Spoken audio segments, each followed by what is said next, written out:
This is a response to Gabriel Bueno, a member of our Patreon community, who asks about market socialism versus centralized socialism. What exactly is meant there? How does it relate to the old and new socialisms we've been talking about at Economic Update?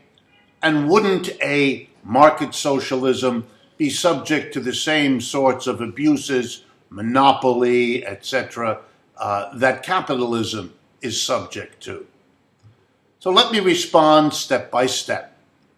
First, the old socialism includes both market and planned.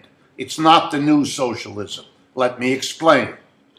In the old socialism, the socialism that comes out of the second half of the 19th century and really is the dominant form of socialism in the 20th century, had a dispute between market socialists and planned or centralized or state socialism. Here was the idea.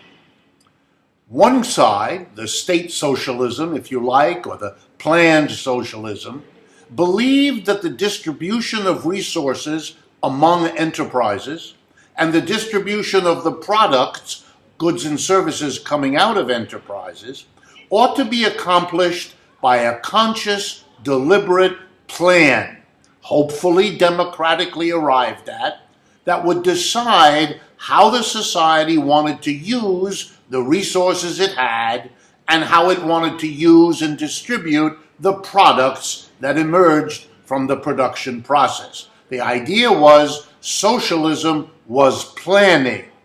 But there were others who said, no, socialism is about how you organize the society as a whole, how you organize production, how you organize politics and culture, but there is no problem in a socialist society using markets to distribute resources and products, letting different enterprises bargain and negotiate with one another and accomplish distribution that way.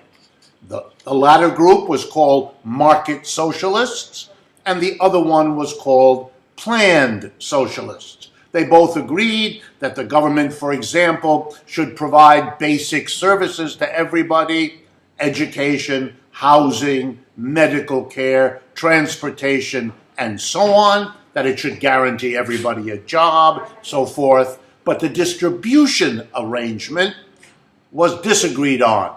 Planning for one group, market socialism for the other.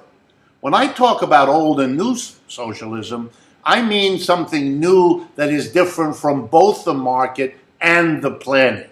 I mean a socialism that is concerned in a prioritized way with the organization of the enterprise, of the factory, the store, the office. Not in the old way that a small number of people at the top make all the key decisions and the average worker, the clear majority, having to do what that small minority tells them to do. In capitalism, the small minority is the board of directors, the major shareholders, the owners of the business, and the mass is the workers. In state socialism, in the kinds of socialisms we've seen in the 20th century, the private capitalists are gone, but they're replaced by another small minority: state officials, commissioners, commissars, the people who run the planning apparatus of the society, rather than a transformation of the workplace into a genuinely democratic socialist arrangement in which all the workers would together, one person, one vote, decide what the enterprise produces, what technology it uses, etc., in a base ground up from below kind of socialism. That's a new focus because the old socialisms didn't do that. Last point. Would such a new socialism not be subject, especially if it allowed markets to work, to the same problems that capitalism had with monopoly, with great inequality? Well, the answer is You transform capitalism into socialism because it's worth doing itself.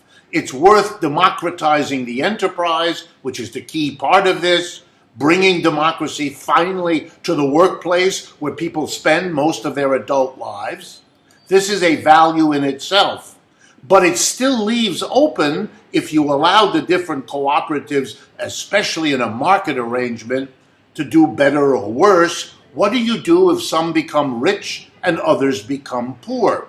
By the way, the same problem happened inside capitalism. And there were capitalisms, at least at some periods, who put limits on that, wouldn't allow monopolies, had trust busting, had rules to prevent it. And the same would apply in a socialist economy of cooperatives. But we might expect a lot better progress, because for the cooperatives, it's a matter of survival of their system to keep the limits on inequality to prevent monopoly. Capitalism always moves in that direction, but has equal forces pushing for monopoly, pushing for inequality. So I think the prospects would be better in socialism. But socialism is worth doing because of the transformation of the workplace, whether or not that can also extend to doing something about the inequality, the monopoly, and so on that has always plagued capitalism, and that I think would be better treated, although it would still be a problem, within a socialist economic system. Thank you again to Gabriel Bueno for his question, and I hope he finds this a useful answer.